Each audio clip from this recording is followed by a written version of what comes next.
Early in 2008, Cape Wrath was chosen as the unlikely destination for a summer tour. Cape Wrath is the northwest extremity of mainland Britain and has long been a challenging destination for cyclists. All the planning over, 4 of us, Chris Mills, Ken Rickwood, Dave Russell and Brian Taylor, met at Euston and boarded the 9:15 sleeper bound for Dundee. We arrived at 6 the following morning to face the remaining 370 miles to the far northwest on our cycles. As we crossed the Tay Bridge, Dundee was not yet awake. We met no one as we took pictures of the Discovery. This 3-masted vessel was built here in 1901 and used by Captain Scott on his voyage to Antarctica.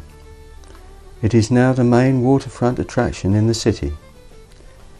A little further away is the Unicorn. Built in 1824, she is the oldest British warship still afloat. From the city's quay we took Route 77 into Tayside, past fields of raspberries and tayberries, eventually to Kinclavan, where we paused to admire the world's tallest hedge. This remarkable hedge was planted in 1745. It is 580 yards long and reaches a height of 120 feet. It is cut every 10 years by 4 men who take 6 weeks and make use of a hydraulic platform.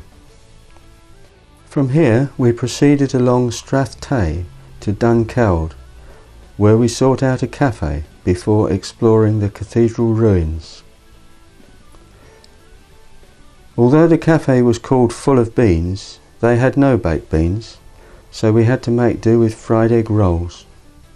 We left the town by crossing the Seven Arch Bridge built by Telford in 1809 and then along a nicely graded road along Strathbraan before the 8-mile ascent up Glen Cockhill. We were rewarded at the top with our first spectacular view of distant mountains, still with traces of snow near their tops. A rapid 3-mile descent into Aberfeldy brought us to the Moon and Sixpence for lunch. We then had a pleasant ride to Pitlochry, where we arrived in time to visit the hydroelectric power station with its visitor centre and salmon ladder.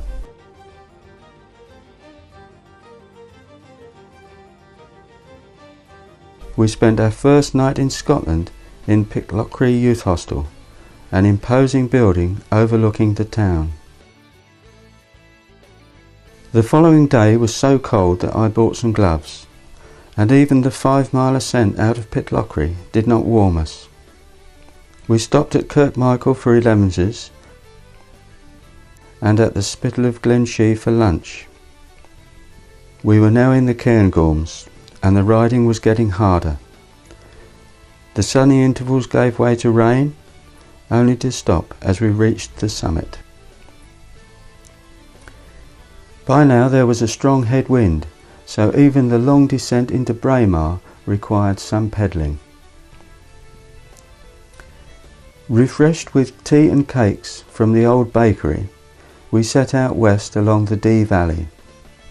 The wind had blown the rain away, and in the sunshine this is surely one of the most attractive roads in Scotland.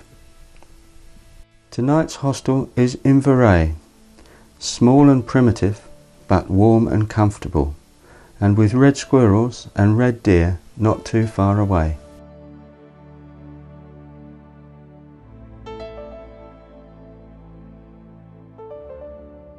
The following morning we visited the nearby Linn of Dee before making our way back to Braemar Castle and Balmoral. Here we left the Dee Valley and crossed the Grampians by way of some Neolithic hut circles and some fine panoramic views which gave us plenty of warning of the approach of the next lot of rain.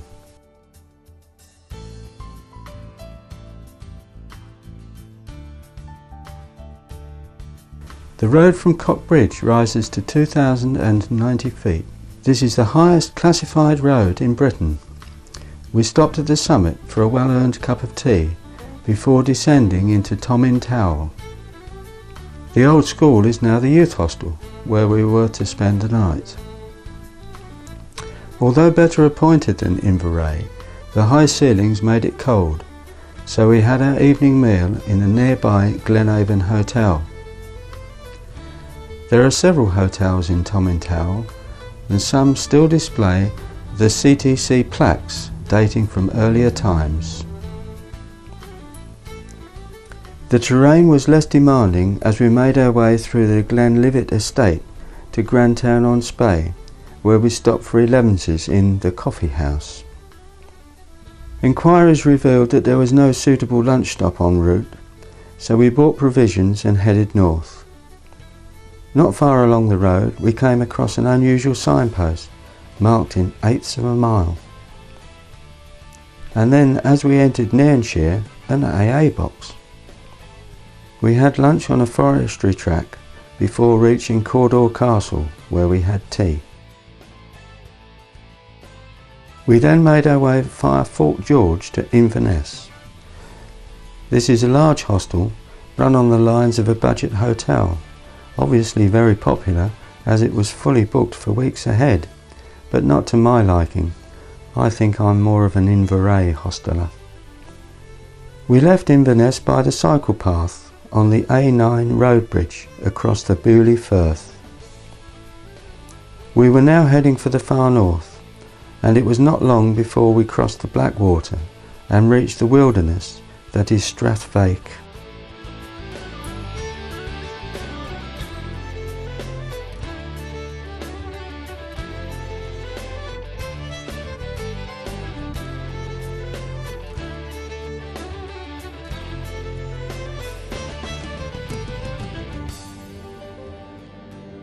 We ate our lunch by a burn.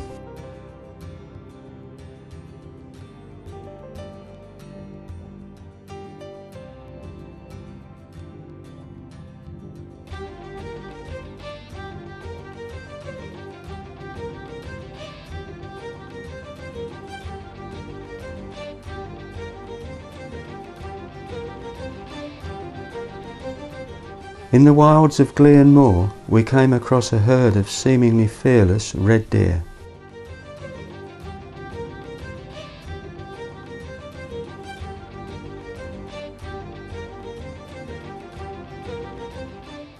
After 15 miles of unmade mountain road, we had our first and only puncture of the trip.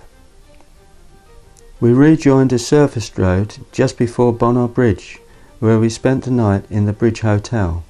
The original plaque asks the traveller to stop and read with gratitude, and I'm sure that many a traveller did, when few Highland roads were even as good as the tracks that we had come by. We woke to sunshine, and then at 11 o'clock arrived at the Crask Inn, one of the few habitations on our route.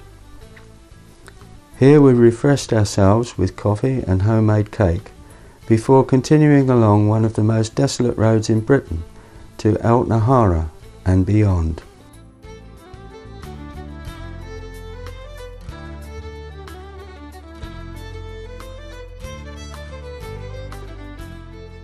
We had our lunch in the shelter of a broch.